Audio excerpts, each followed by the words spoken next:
संभल हिंसा और प्रशासन पर उठते सवाल। संभल में शाही जामा मस्जिद के सर्वे के बाद 24 नवंबर को हिंसा भड़क उठी थी। इस हिंसा में कई मुस्लिम नौजवानों की मौत हो गई, जबकि कई घायल भी हो गए। संभल से ऐसी तस्वीरें, वीडियो सामने आई जिसने उत्तर प्रदेश के प्रशासन की पोल खोल दी।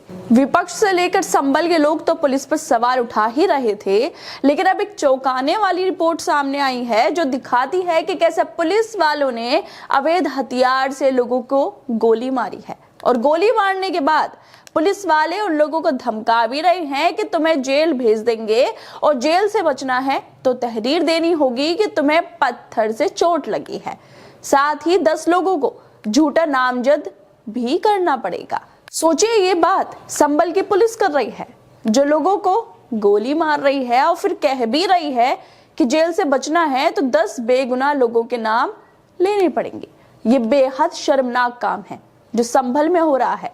जिस तरह से रिपोर्ट सामने आई है, शायद इसी सच को छुपाने के लिए पुलिस वाले विपक्ष को संभल नहीं जाने दे रहे हैं। इस रिपोर्ट के बाद बड़े बड़े नेता भी इसको लेकर बात कर रहे हैं और कार्रवाई की मांग भी कर रहे हैं।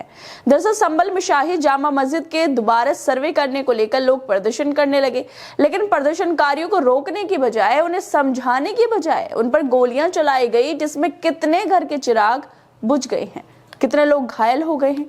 लेकिन फिर भी प्रशासन का रवैया यह है कि वो लोगों को धमका रहा है। असली गुनहगारों को पकड़ने की जगह लोगों को गोलियां मारी जा रही हैं। और इस बात का खुलासा न्यूज पोर्टल न्यूज लॉन्ड्री ने किया है, जो संभल हिंसा का सच जानने के लिए ग्राउंड पर गए थे। घायल लोगों से बात करने के लिए न्यूज लॉन्ड्री की टीम अस्पताल पहुंची, जहां पर हिंसा में घायल लोगों का इलाज चल रहा था। जब न्यूज लॉन्ड्री की टीम ने लोगों से बात की तो पुलिस की गोली में घायल एक शख्स ने उसके पैर में गोली लगने को लेकर जब पूछा गया तो वो खुलासा करता है कि वो तो संभल में मजदूरी करने आए थे, लेकिन उनके पैर में गोली मारी गई और पुलिस वाले उनसे बोल रहे हैं कि अब तुम 10 लोगों के नाम याद कर लो जिसकी तहरीर देनी है, और तुम्हें ये भी बोलना है कि पुलिस की गोली नहीं लगी, बल्कि पत्थराव जो लोग कर रहे थे उसकी वजह से पैर में पत्थर लग गया है। तुम्हारे पास बस यही रास्ता है जेल से बचने का। सोचिए दोस्तों, न्यूज लॉन्ड्री के पत्रकार जब घायलों से पुलिस की गोली लगने के बारे में पूछते हैं तो वो इतने बड़े खुलासे कर रहे हैं। यह है संभल प्रशासन की हकीकत कि गोली मारकर कह रहे हैं, कह दो पत्थर लग गया, बेगुनाह लोगों के नाम ले लो, वरना ऐसे नहीं करोगे तो जेल जाओगे। अब आप खुद सोचिए, ये पुलिस वाले हैं या कोई और है? जिन पुलिस वालों के कंधों पर जनता की सेवा करनी होती है, वो बेगुनाहों को फंसाने की बात कर रहे हैं, जैसे न्यूज लॉन्ड्री की रिपोर्ट में नजर आ रहा है।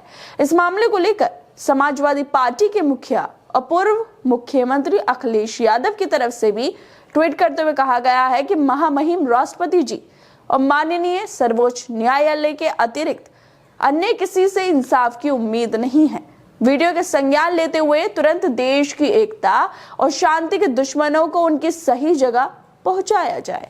अखिलेश के अलावा समाजवादी पार्टी मीडिया सेल ने भी इस मामले को लेकर ट्वीट करते हुए कहा है कि संभल हिंसा की पूरी सच्चाई सुनिए।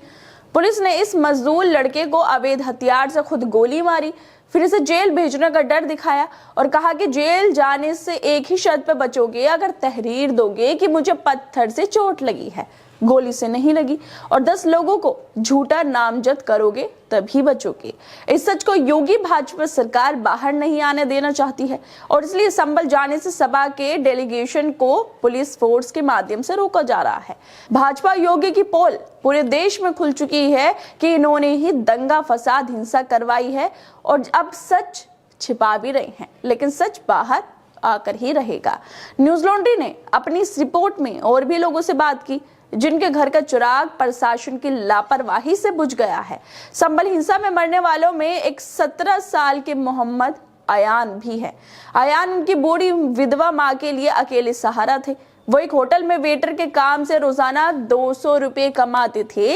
इन्हीं रुपयों से घर और उनकी माँ नफीसा की दवाई का खर्च चलता था। अयान की माँ नफीसा कहती हैं कि बेटा होटल पर काम करने के लिए गया था, लेकिन पता नहीं वो कैसे वहां पहुंच गए। मुझे किसी ने घर आकर बताया कि अयान को पुलिस ने गोली मार दी है। जब मैं देखने गई तो अयान किसी की गोद में था। मैंने पूछा क्या हुआ, तो उसने बताया कि गोली लग गई है। जिस तरह से न्यूज लॉन्ड्री की ये रिपोर्ट सामने आई है वो बेहद हैरान और परेशान करने वाली है और साथ ही सवाल भी उठाती है कि आखिर हिंसा की पूरी हकीकत क्या है और क्यों ये भड़क उठी, किसके कहने पर हिंसा कराई गई, किसके कहने पर पुलिस वालों ने गोलियां चलाई। अगर वाकई संभल हिंसा की सच्चाई जो रिपोर्ट के माध्यम से सामने आती है और सुप्रीम कोर्ट इस पर खुद संज्ञान लेते हुए कार्रवाई करता है तो संभल हिंसा की आज किसी की कुर्सी तक जरूर पहुंचेगी और साथ ही कौन इसका जिम्मेदार है उसका खुलासा भी हो जाएगा। खैर दोस्तों, आप लोगों को क्या लगता है इस वीडियो को लेकर? हमें अपनी राय जरूर दें और बाकी तमाम खबरों को देखने के लिए जुड़े रहिए हमारे साथ।